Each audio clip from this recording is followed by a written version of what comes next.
सबके नमस्ते प्रणाम करते ही आप सबके सामने आज हम एक नाच गीत लेके आए ही। आप लोग वह नाच गीत के सुनिया और कमेंट करके बताइए कि हमारा नाच गीत आप लोग के कैसा लगा।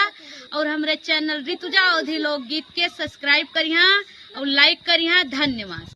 जामुन चुवैया बिनत चला, जामुन चुवैया बिनत चला, अरे सास कहाँ